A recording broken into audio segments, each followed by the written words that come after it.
In tonight's Tax Insider, more budget gridlock. House Speaker Paul Ryan promised to return to regular order when he replaced John Boehner last October. That promise appears to be in jeopardy.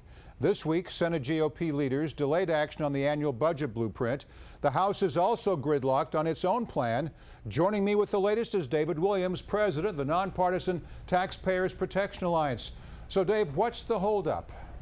Well, Morris, the honeymoon is over for Paul Ryan. I guess so. And this is because conservatives last year, they kind of swallowed a bitter pill when John Boehner increased his spending caps by $80 billion. And it wasn't just John Boehner, but obviously it was the president and the Democrats, but they agreed to $80 billion more in spending. So now the conservatives are upset at that, and they want to reduce spending, but also you have to look at the landscape of the election, is that you have people that are really upset with Congress, with the spending, with Washington. So I think conservatives are trying to take a stand here and say, listen, we want less spending. We're not going to accept the higher number. So there's a lot that's at work right now. Top Senate leaders of both parties say they want to get the appropriation process back on track. If they don't, and I can't believe I'm saying this again, we're looking at another omnibus spending bill at the end of 2016. Look into your crystal ball, Dave. What's the future look like? Well, my crystal ball has been broken for years. Shattered. I mean, Yeah. absolutely shattered. Yeah. But I don't know if I'm going to agree with the premise that both parties want to pass an appropriations process. And I'll tell you why, Morris, is because if they did, they would. If really the leaders of both parties wanted to pass appropriations, we would not be in this mess. And the Senate has a number of problems. First of all, they're waiting for the House to take their action on appropriations. Plus, we have a year where they're not in session all that much. It's 115 days in session for the whole year. We're in March, so they only have about 80 or 90 days left of the session. So this is a lot of work they have to do. So it's just not in our favor for them to do anything other than an omnibus bill.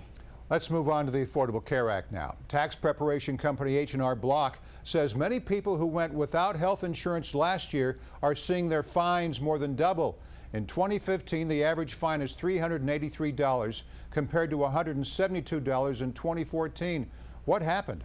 Well, this is really sneaky because in 2014, they called this the shared responsibility tax. Now, think about that. That's very Orwellian, shared responsibility tax. People don't care what you call it. It's a tax. Yeah. It was 1% of your income, or $95. In 2015, it was 2% of your income. And 2016, 2.5%. So the tax keeps on increasing, which makes it more difficult to keep track of it. And after 2016, it rises with inflation. So it's going to be even more that people are paying. So we're seeing this every year. People are paying more if they don't have health insurance. H&R Block says it expected a lot of confusion last year. The company was surprised that confusion carried over to 2015. Why all the uncertainty, Dave?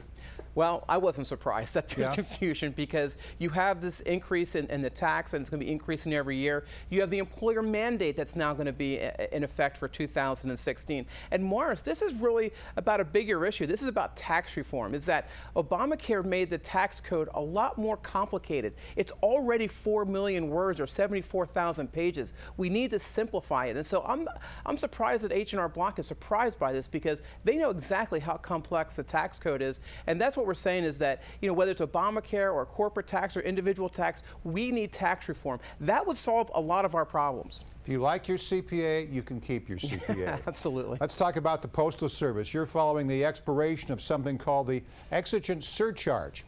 What does that mean, and why should the average American care? So the exigent surcharge is a fancy word for a temporary increase in first-class mail postage. Oh, boy. And this was done back in 2013 in response to the 2007-2009 recession. It took them 4 years to get this surcharge put in, but they did. It's supposed to expire in April. Well, there's nothing more permanent than a temporary government program or increase at this point. And the Postal Regulatory Commission, they want to keep their increase. Sure. They don't want to bring the prices down on first-class mail. So they're trying to keep this increase and really mask the true size of what their deficit is in the Postal Service, which last year was $5 billion. Incredible. Keep up the great work. David Williams, president of the Taxpayers Protection Alliance. Thanks, Dave. Thank you.